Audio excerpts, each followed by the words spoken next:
Oke, selamat datang dan selamat berjumpa kembali sahabat-sahabat Garuda. Setelah lama kita tidak berjumpa, namun akhirnya saya kembali ke media sosial, lebih tepatnya di YouTube SA Sport Official di sini. Namun sahabat-sahabat Garuda, saya di sini cukup berempati dan bagaimana kejadian-kejadian yang terjadi saat ini, baik itu di dunia global ya. Lebih tepatnya kita lebih kefokuskan kepada bagaimana timnas Indonesia saat ini yang akan menghadapi FIFA Series ya.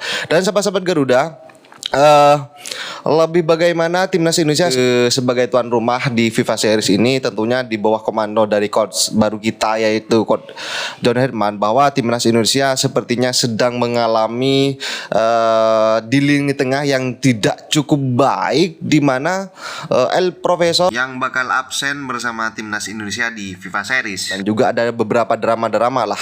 Dan sahabat-sahabat Garuda, di sini ada sebuah pernyataan baik itu kontroversi atau pro kepada kalian, silakan ditulis di kolom komentar ya. Dan sahabat-sahabat Garuda, kita sebagai fan dari timnas Indonesia, fan dari klub manapun ya, kalau kita bicara timnas, mari kita satu komando. Dan soal dari klub dari Liga 1 ini tentunya akan membuat sebuah kejutan di tangan Coach Hemat nantinya, siapa yang bakal dipanggil ke timnas Indonesia saat ini. Karena ada pemain yang berlaga, pemain timnas Indonesia yang bermain di abroad dan di lokal kita, dan juga ada sebuah isu bahwa gelandang dari Madura United, yaitu siapa itu yang katanya gagal karena miskomunikasi dari pelatih sebelumnya, yaitu Coach Sintayong, untuk segera dinaturalisasi untuk memperkuat timnas Indonesia. Sepertinya ini juga ada sebuah isu ya. Dan sahabat-sahabat Garuda, biar gak salah paham, mari kita simak bersama, dan tanggapan kalian silakan ditulis di kolom komentar. Batal dinaturalisasi di era Shin Tae-yong, Jordi Weerman akhirnya jalani proses jadi WNI demi bela timnas Indonesia.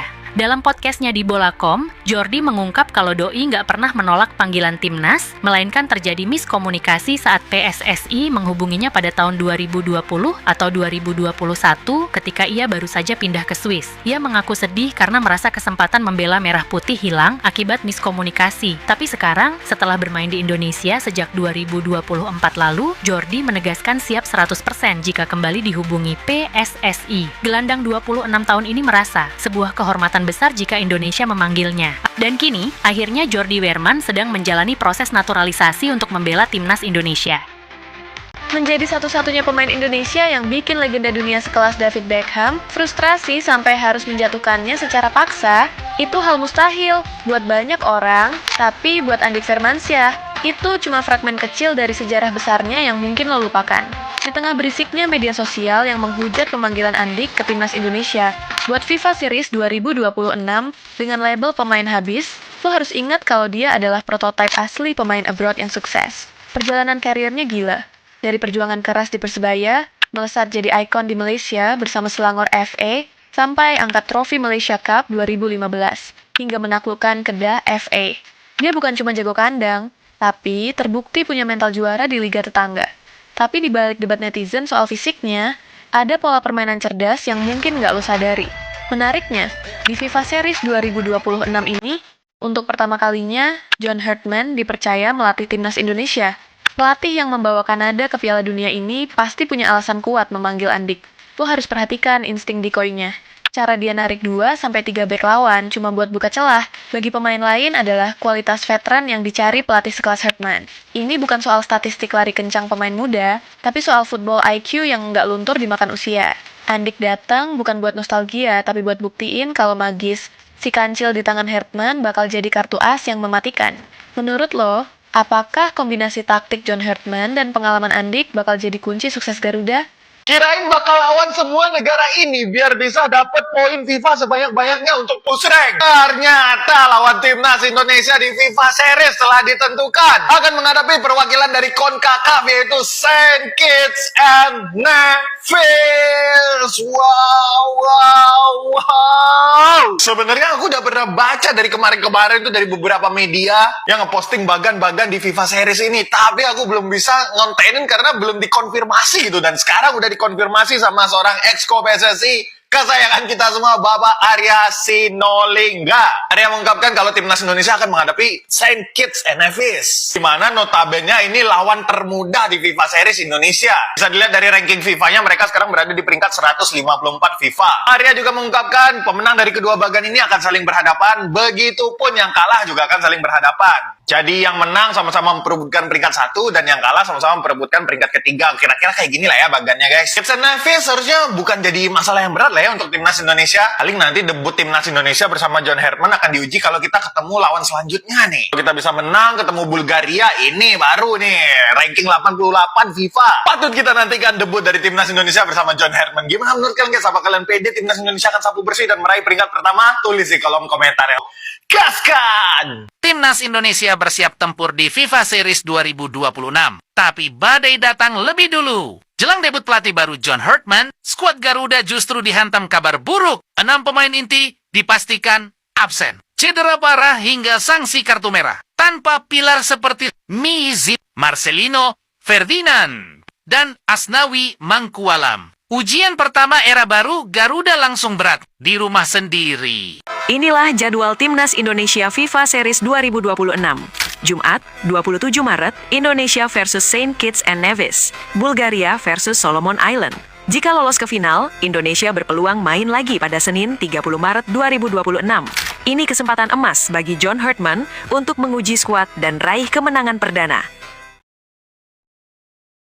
Tensi tinggi. Kemarin pasti teman-teman juga sudah menyaksikan dalam tayangan duel antara Persebaya Surabaya sebagai tuan rumah melawan Persib Bandung. Laga yang berlangsung di Stadion Gelora Bung Tomo, Surabaya berakhir dengan 2-2. Ini menarik karena sejumlah drama itu terjadi dalam duel ini. Saya pikir sangat wajar karena keduanya ingin memenangkan laga, dan ketika hasil akhir 2-2, sebuah hasil yang saya pikir bisa diterima, walaupun memang bagi kubu Persib ada beberapa ganjalan yang dirasakan oleh mereka, terutama bagi Boyan Hodak yang sempat mendapatkan kartu kuning karena protes keras dia. Kenapa saya bilang ini drama dan saya tidak akan berbicara soal pertandingan tersebut? Karena ini sudah ada tayangan langsung, berbagai juga media sudah memberitakan tentang hasil ini, dan kita tahu bersama bahwa ada 2 gol dari Persibaya, penalti 1 lagi dari Bruno Moreira, ya kemudian ada Francisco Rivera yang menyelamatkan muka Persibaya yang hampir kalah.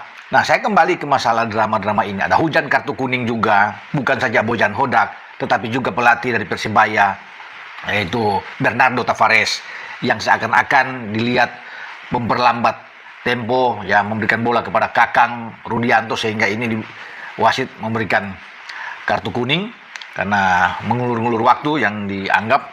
Tetapi ada juga hal-hal yang banyak yang terjadi, terutama intervensi VAR di momen-momen yang krusial yang mengundang kubu Persib ini mempertanyakan pasti, ya menggerubuti wasit, terutama di hakim garis, menanyakan keputusan-keputusan ini karena VAR kita tahu bersama mengecek saat penalti pertama.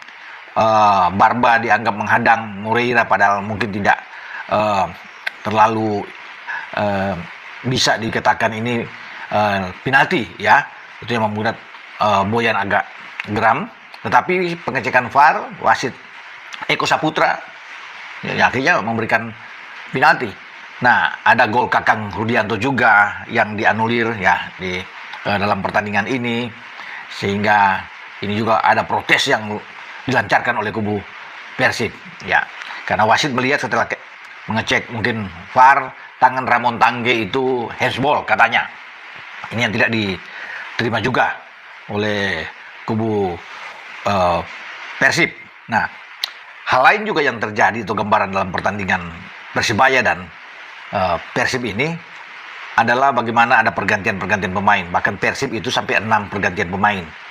Ya, Persibaya tetap dengan 5 pergantian pemain. Nah, kalau ini kan dilihat sampai 6 kan sudah menyalahi regulasi, ya. Karena di regulasi yang sebenarnya pasal 47.1 itu mempertegas bahwa hanya 5 pergantian pemain di satu pertandingan yang harus dilakukan oleh kedua tim, kecuali ada hal-hal yang krusial yang mengatakan itu juga terjadi di pasal 47.2 mungkin di huruf C-nya, yang mengatakan kalau ada kejadian yang benar-benar itu seperti ada benturan, geger otak lapangan, bisa ada pergantian pemain sampai 6 bisa masuk, dan ini juga sudah masuk dalam regulasi di IFAB ya, yang mereka lakukan sesuai dengan the law of the game yang ada sejak mereka putuskan dalam rapat itu pada Maret 2024 kalau nggak salah ya, sehingga ada aturan-aturan yang masih dianggap baru sebenarnya seperti ini, tapi membolehkan setiap tim untuk bermain kalau itu ada kejadian.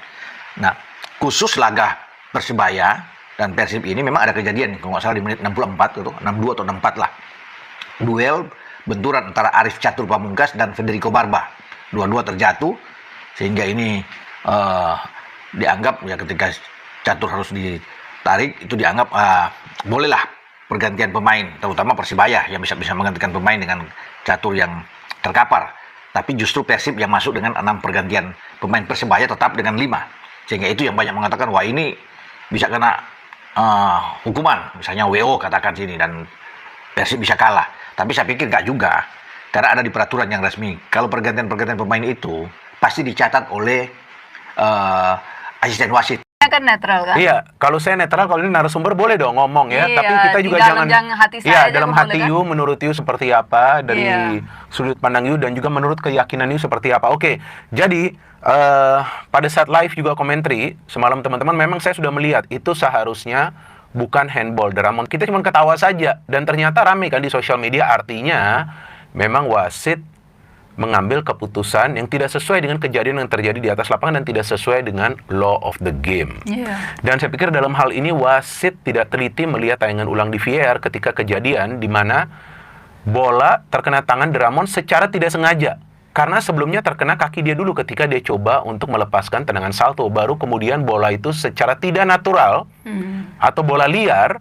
Jadi ini bukan umpan Dramon kepada Kakang, enggak. Secara liar, secara tidak terarah, tapi ternyata lebih dekat kepada Kakang dan Kakang bisa melakukan finishing. Maka itu saya pikir di pertandingan-pertandingan yang besar seperti semalam lebih baik pakai wasit asing saja. Karena wasit asing itu akan lebih teliti dan tidak harus selalu cek ke monitor di pinggir lapangan. Maka itu injury time-nya kan sampai 11 menit. Itu Dia babak sementara kedua. kalau udah gol, Lihat. Persibnya udah gol, Iya. langsung dia lihat layarnya ya kan, betul, mau pengen lihat. kecuali yang gol pertama dia gak lihat, walaupun Bojan terus- udah bilang lihat aja. Betul, karena pada saat saya live Persik melawan Persib, saya sempat mengatakan nih wasit seharusnya lebih teliti, lihat lagi ke monitor di pinggir lapangan, langsung diserang saya. Akun IG-nya langsung ke Iya, akun benar. IG si Jas juga diserang juga. Dan juga yang waktu itu penalti. Kalau penalti itu menurut saya penalti karena Barba memang ada mendorong. Iya. Lihat memang ada juga terima narasi juga. di sosial media bahwa seharusnya itu tidak penalti, tapi kalau menurut saya teman-teman itu body charge yang 50-50. Jadi tergantung wasitnya. Dan sebetulnya wasit dari awal sudah play on. Oke, sahabat-sahabat Garuda fans, saya rasa cukup statement barusan. Jadi bagaimana menurut kalian? Silahkan ditulis di kolom komentar. Dan bersama saya, salam olahraga, salam damai. Bersama saya, Timnas Garuda Jaya, NKRI harga mati.